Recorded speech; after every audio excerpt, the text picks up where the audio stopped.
O Evangelho segundo o Espiritismo, de Allan Kardec, capítulo 10. O argueiro e a trave no olho. Por que vedes um argueiro no olho do vosso irmão, vós que não vês uma trave no vosso olho? Ou como dizeis ao vosso irmão: deixai-me tirar um argueiro do vosso olho, vós que tendes uma trave no vosso? Hipócritas, tirai primeiramente a trave do vosso olho, e então vereis como podereis tirar o argueiro do olho do vosso irmão. São Mateus. Um dos defeitos da humanidade é ver o mal de outrem antes de ver o que está em nós. Para julgar-se a si mesmo, seria preciso poder se olhar num espelho, transportar-se de alguma sorte para fora de si e se considerar como uma outra pessoa, perguntando-se: que pensaria eu se visse alguém fazendo o que faço? Incontestavelmente, é o orgulho que leva o homem a se dissimular os próprios defeitos, tanto ao moral como ao físico. Esse defeito é essencialmente contrário à caridade, porque a verdadeira caridade é modesta, simples e indulgente. A caridade orgulhosa é um contrassenso, uma vez que esses dois sentimentos se neutralizam um ao outro.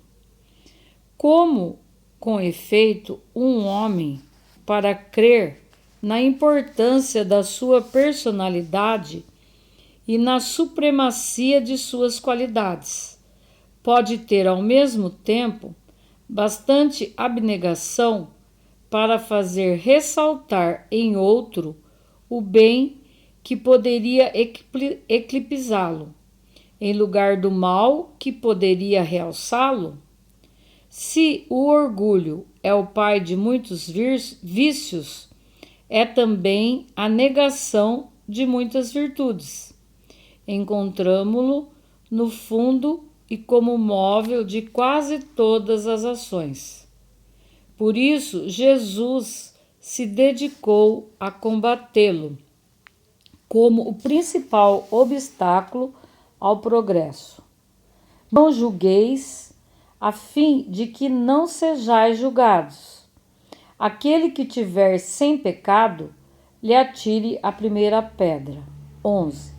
Não julgueis, a fim de que sejais julgados, porque vós sereis julgados, segundo houverdes julgados os outros. E se servirá para convosco da mesma medida da qual vos servistes para com eles. São Mateus.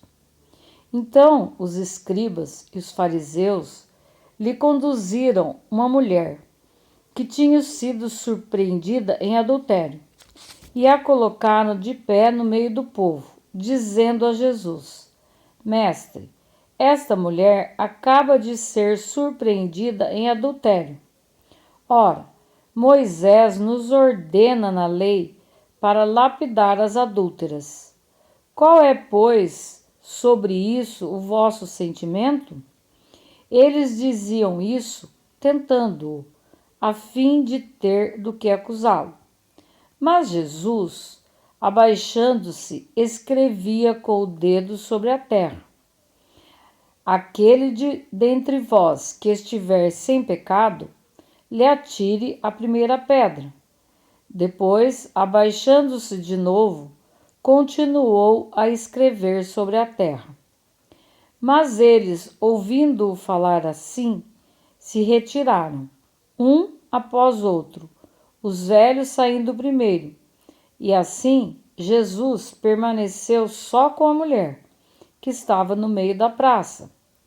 Então, Jesus, se levantando, lhe disse: Mulher, Onde estão os vossos acusadores?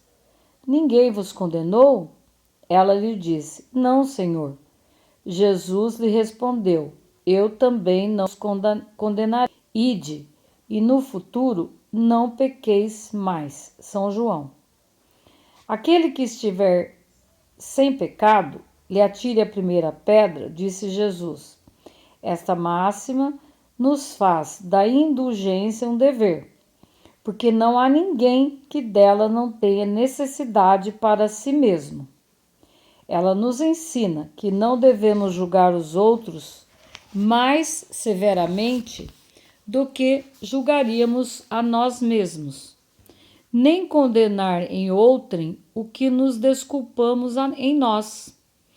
Antes de censurar uma falta de alguém, vejamos se a mesma reprovação não pode recair sobre nós.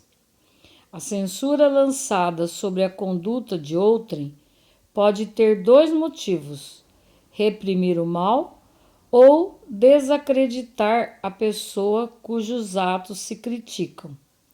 Este último motivo não tem jamais desculpa, porque é da maledicência e da maldade.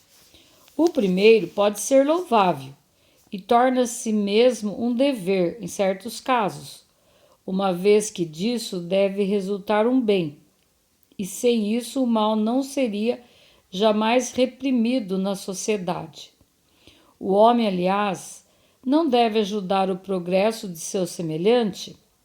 Não seria preciso, pois, tomar no sentido absoluto este princípio: não julgueis, se não quiserdes ser julgado, porque a letra mata e o espírito vivifica.